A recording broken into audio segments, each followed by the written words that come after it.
Dan and I built an autonomous coding agent. It takes you from creating the PRD all the way to production deployment, all without human intervention, 99% of the time, except when we have a designate, hey, need a human being step in there. We're open sourcing it.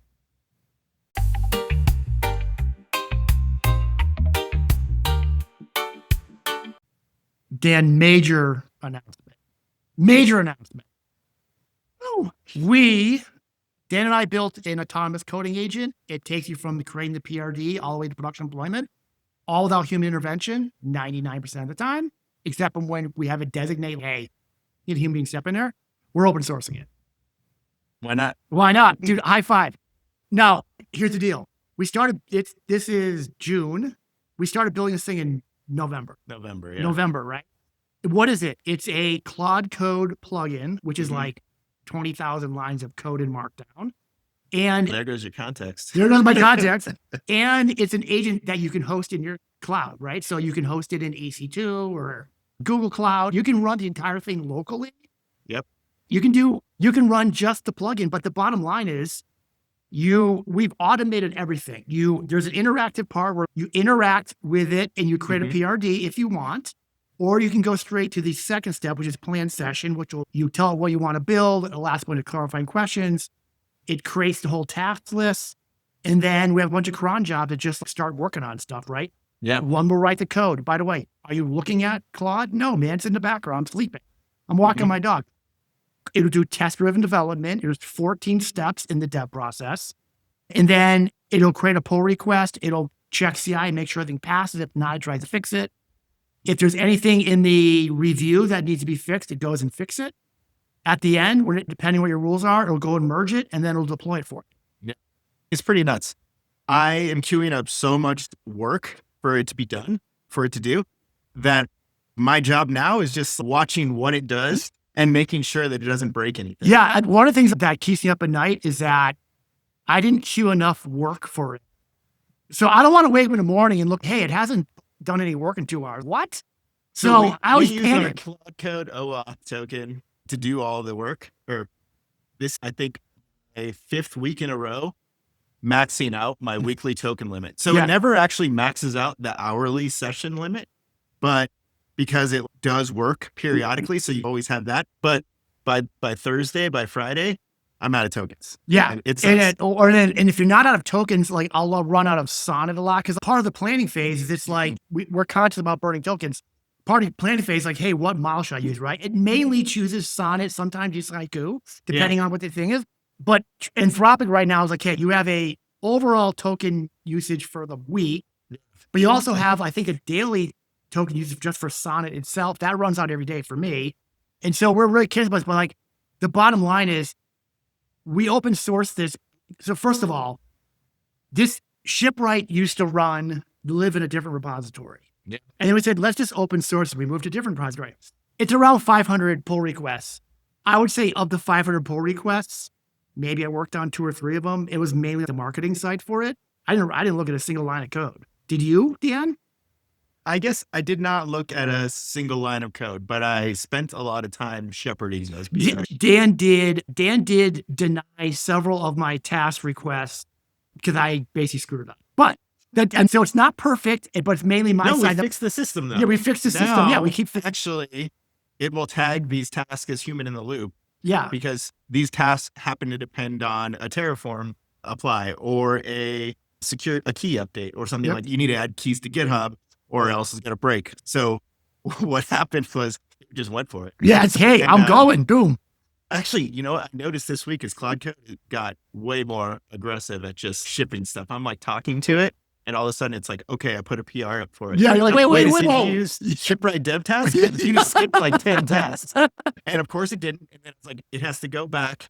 And because the dev task has the whole checklist of what to do, it's, oh, actually, I was supposed to write all these tests. Oh, actually, I was supposed to make sure the CI was green. Oh, actually, I was supposed to add documentation. Yeah. So Claude Code without it puts up a half-baked PR. Oh my God, dude.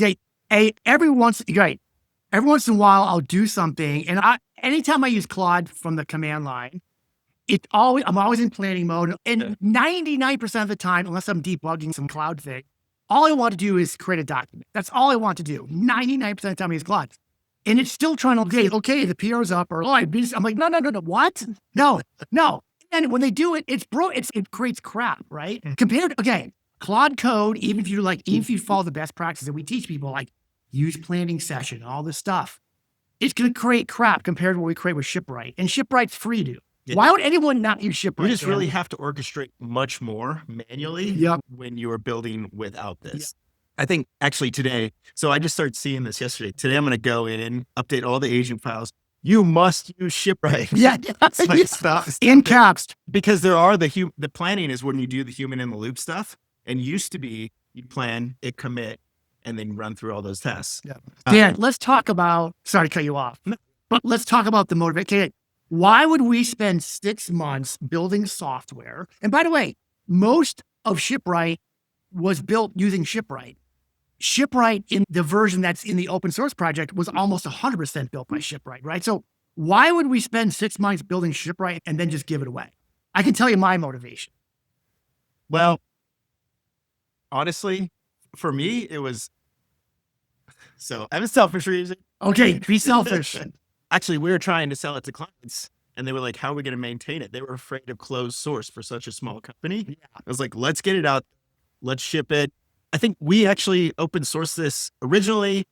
Then we thought, oh my God, this is super valuable. We can sell it. Let's lock this down. We could sell it. And now we went full circle and now we want to open source it. And obviously, I think as a developer, you always kind of want to be one of those guys that has a super popular open source project. So the open sourcing, owning a platform idea of a company has always been attractive to me. So So I can summarize Dan's motivation in one word: ego.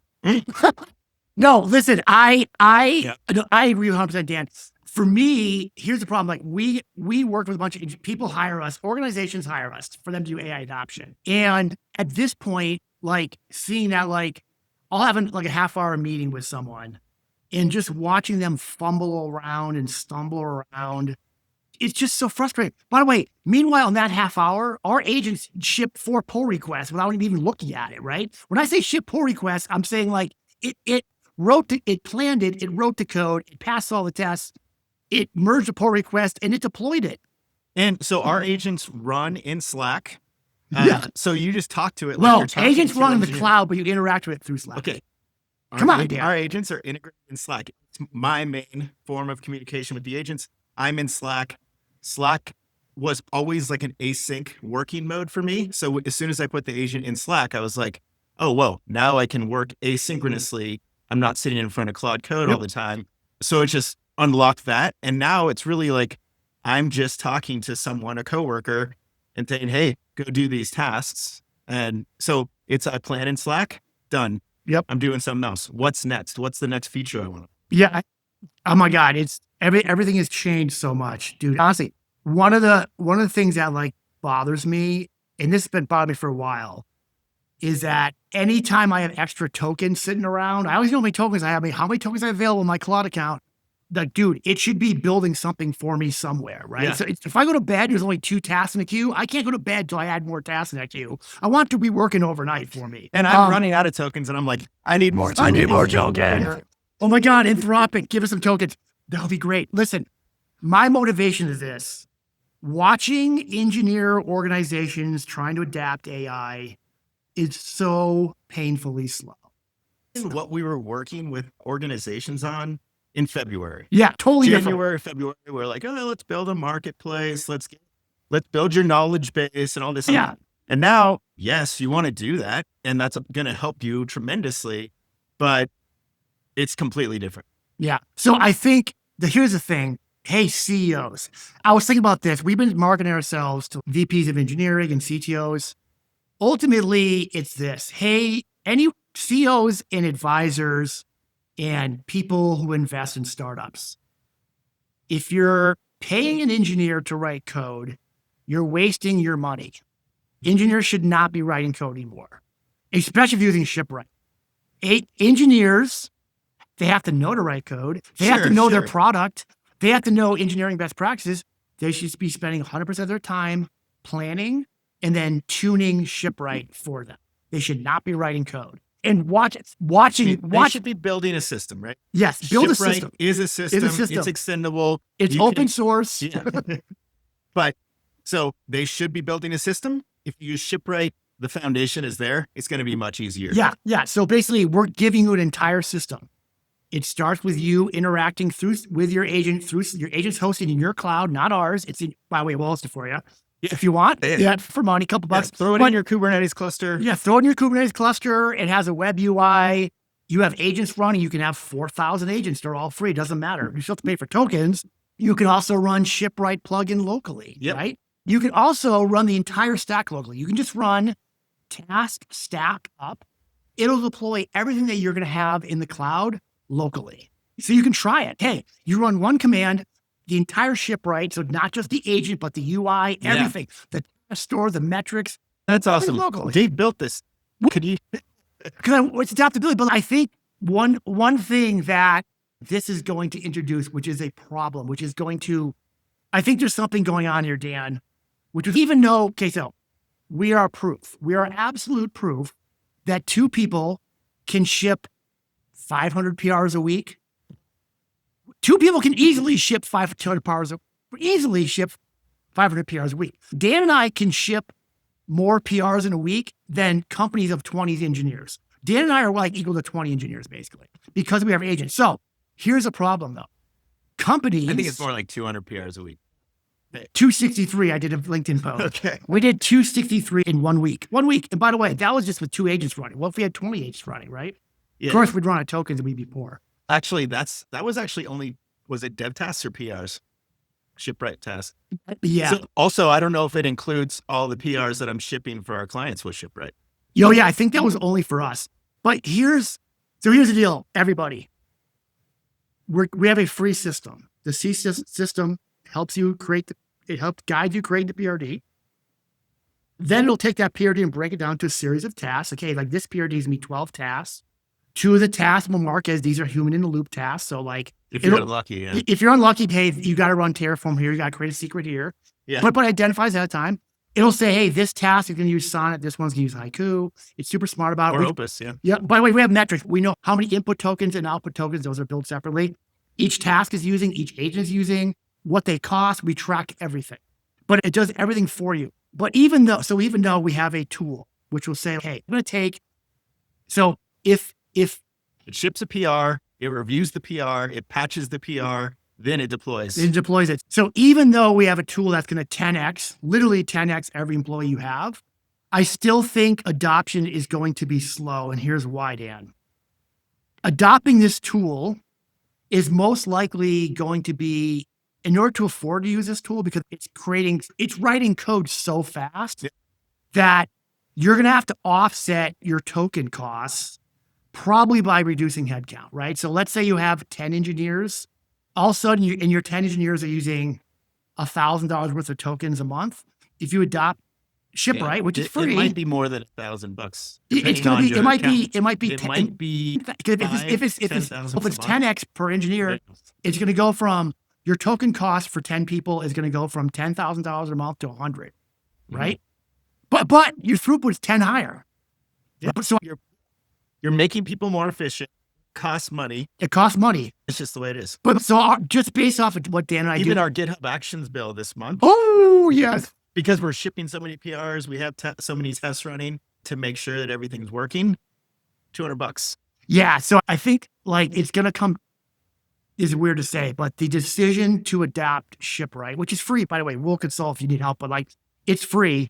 I feel like that decision has to be made by whoever controls the purse strings in a company. So a board member or an advisor to the board or a company advisor or the CEO, it's going to be their decision. Because if you're going to 10x your throughput, you're 10xing your token costs, which unless you're super lucky to absorb this massive tax expenditure, it's probably going to have to at some point. I mean, you're seeing it, right? Uber like blew through their 2026 token budget in like a couple months or something like that, right? Yeah. You're seeing it happen already at places that have already heavily invested. They've built their own agents. They've built their own system. Like it's happening.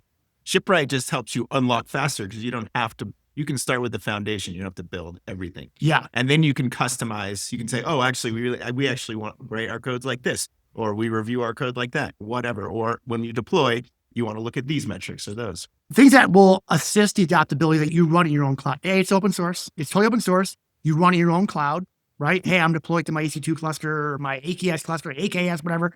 Deployed to Kubernetes. Control all the security. You know exactly what's happening. Yep. And we'll help with that if you need advice on what the risks are for different scenarios, for sure. It uses your, you need access GitHub. Or if you want to press a button, you can have it in our cloud. Yeah. But you control everything, right? It needs Git at, right? You create the short-lived fine-grained access token. Yep. That's up to you. You control the Claude Code API credit. Has nothing. It's open source. You control everything. It's 100% up to you. But it is going to 10x at minimum. It's going to 10x the throughput of every developer. It's also going to 10x your token usage. Yeah. It does change the way developers work. I don't know if every developer is going to change. Yeah. But then you have that decision to make. Yeah. Here's the thing. It's open source. You can deploy 5,000 agents or one. You can have, hey, listen, we're going to have let's just deploy one agent, 4 different, it's all in Slack. 4 different people are using it. They're throwing up dev task. Yeah. And we have a huge roadmap. If Anthropic wants to throw some tokens, we can get this roadmap going. You could do agent per team. You could do agent. I kind of like agent per individual because then you can customize your agent and then it'll review things differently. Like when Dave's agent reviews PRs, it's looking at more infrastructure stuff. Yeah. When mine does, it calls out other things. And then that diversity actually improves and helps you build even more confidence in that. Yeah. I think so. Pros and cons of adapting Shipwright. You're 10xing your team instantly, no questions asked, and it costs you no money. It's free. It's open source. The bad part is that adopting Shipwright is most likely going to have a negative impact on your budget. In order to offset that, you're probably going to have to trim some headcount or some other expense somewhere else. That's my guess, right? Unless you're super lucky that, hey, listen, unless you're like, hey, listen, unless you want a 10x your headcount anyways, then you just keep the same headcount and then have them 10x. But like, actually, it's not going to cost an engineer's salary. Yeah, but here's the deal. If you have an engineering team and you are choosing not to adapt Shipwright, you are choosing not to 10x your throughput on purpose. You are purposely saying, Joe Blow or Sally Blow, I do not want to 10x the throughput of my engineering team because it's free, it's out there, and we prove we can do it. You're either going to spend 6 months building the system in-house, at least, on the side, and it's going to take forever for your engineers to become as effective, or you're just going to stall, right? Because you're actually not adapting to how things are changing. Yeah, the other thing that's on our roadmap, and like where I personally believe that right now I'm all Claude Code. I love Anthropic. It's made my life better. But I can already see the writing on the wall where you're not using Claude Code at a massive expense. It is just not sustainable. So my personal belief is the future is using either open code or Pi, probably open code, and some type of hosted, either like Quen, like an open source element, either host yourself on your own bare metal or something in the cloud. That way you don't have to worry about secrets. It's in your cloud. That stuff and it's going to be way less expensive. I think future. Why am I bringing that up? Because Dan and I are already thinking, we built the system. The system is built on Claude, but the system can be easily adapted to something else, right? Yeah, the Claude shim is pretty light. And then we may have to rework the marketplace, but all the skills should be mostly readapted. Yeah, right now and we have the learning loop built in. So we just give it the skills. It learns as it goes and adapts those skills. Yeah, the most important thing about our system is not that it's built on Claude Code. It's the fact that we just built a system which is a mixture. It's around 20. Last time I checked, Shipwright itself is the Shipwright plugin, not even the agent and the web UI and all that. The agent itself, so simply the Claude Code plugin, is around 20,000 lines of mixture of code in Markdown files. And which means if you go to move from Claude Code as the agent engine to OpenClaw or Pi, it's not going to be that hard to switch over to a different outlet. It's going to be some work, but the bottom line is it's the same system. It's just the underlying tool is just going to switch out, right? Yes. And our Claude Code shim is pretty light. It's mostly the skill. It's mostly although we are, as we optimize and we want things to be more deterministic and use less tokens, we are pulling that more into the platform. Yep. Because, okay, this is deterministic. Claude doesn't have to figure it out every single time. And this is just the way it goes. So some of that stuff we are trying to pull in, make more deterministic and save on tokens. But yeah, it's mostly just skills at this point. Yeah. Skills and then MCP API calls. So if I was a CEO or an investor, I would go to my CTO or VP of engineering and say, have you looked into Shipwright? And now that you've looked into it, tell me why you've chosen not to 10x your team for free. Because literally that's what you're on purpose saying, I don't want to 10x my team. That's what you're saying. Because the bottom line is, I'm not making this up. I'm not facilitating. We don't make any money off of this. But this is what Dan and I do. And our clients are like crushing it. And now we're basically just giving it away. So why not Devin? We looked into Devin, right? Yeah. The thing is, we started building this back in November. So obviously we think ours is better. One, Devin's closed source, right? It's closed source. Ours is open source. Yeah. And two is like Devin is, one thing that I actually really like about Shipwright is the dimension. You can have an agent per employee, you can have it per repo, and then that customize it. You give it a name, which is I mean, you feel like you're working with the coworker. Devin is just like one thing there. So there's also like the interaction and dynamic about it. Like I will say something. So mine's named Warchild from Point Break. It was Flea actually playing from Brad Childress. Anyways, and I'll say something. He'll give me like a little like, hey buddy, there's a little bit of personality. I actually appreciate that, right? Because this thing, for a while, this is running an open claw. Me, I had a couple weeks. You had it for a day or so, and you ripped it out. But the bottom line is like, that's the open claw was basically the shift for us. It's like, wait, I don't need to look at the Claude Code with thing on. First, it was like, I can chat with it on Telegram. It's like, actually, let me get this into Slack. Yeah, and then it's let me just use Claude Code because I code most of the time. So I was like, actually, let's just code with this thing with Claude Code and.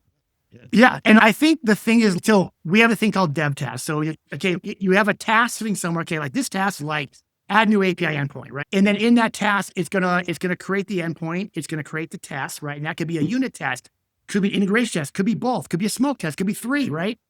Could update some documents, might deprecate some code.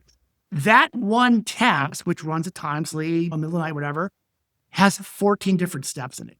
14 steps. We started off with 1 and now we're at 14. Next week, it might have 15. Next week, it might have 13.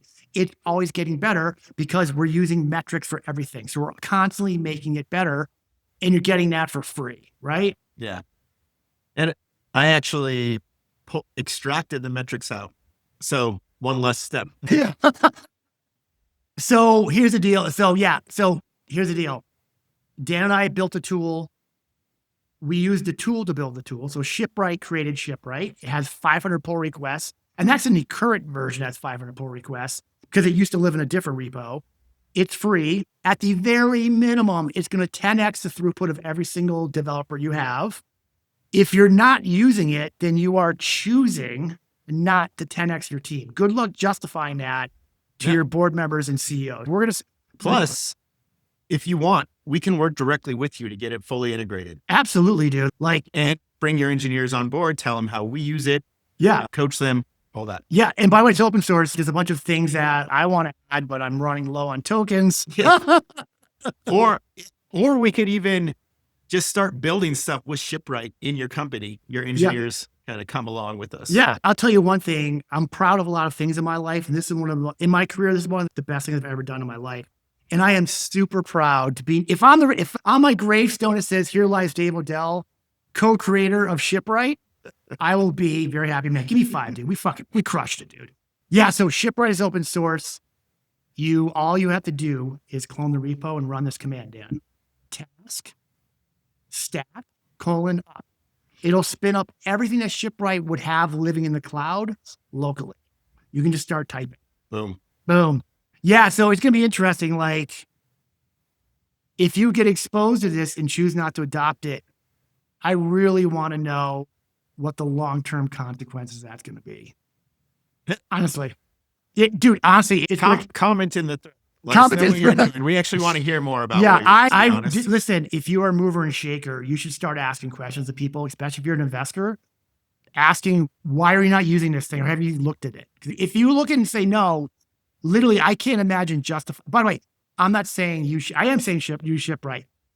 The bottom line is, I'm not aware of an open source tool that's this powerful, that's 100% open source. Is there? I know Gary Tan has GStack, but that's based off of OpenClaw. I'm not entirely sure there's a better tool out there. Yeah.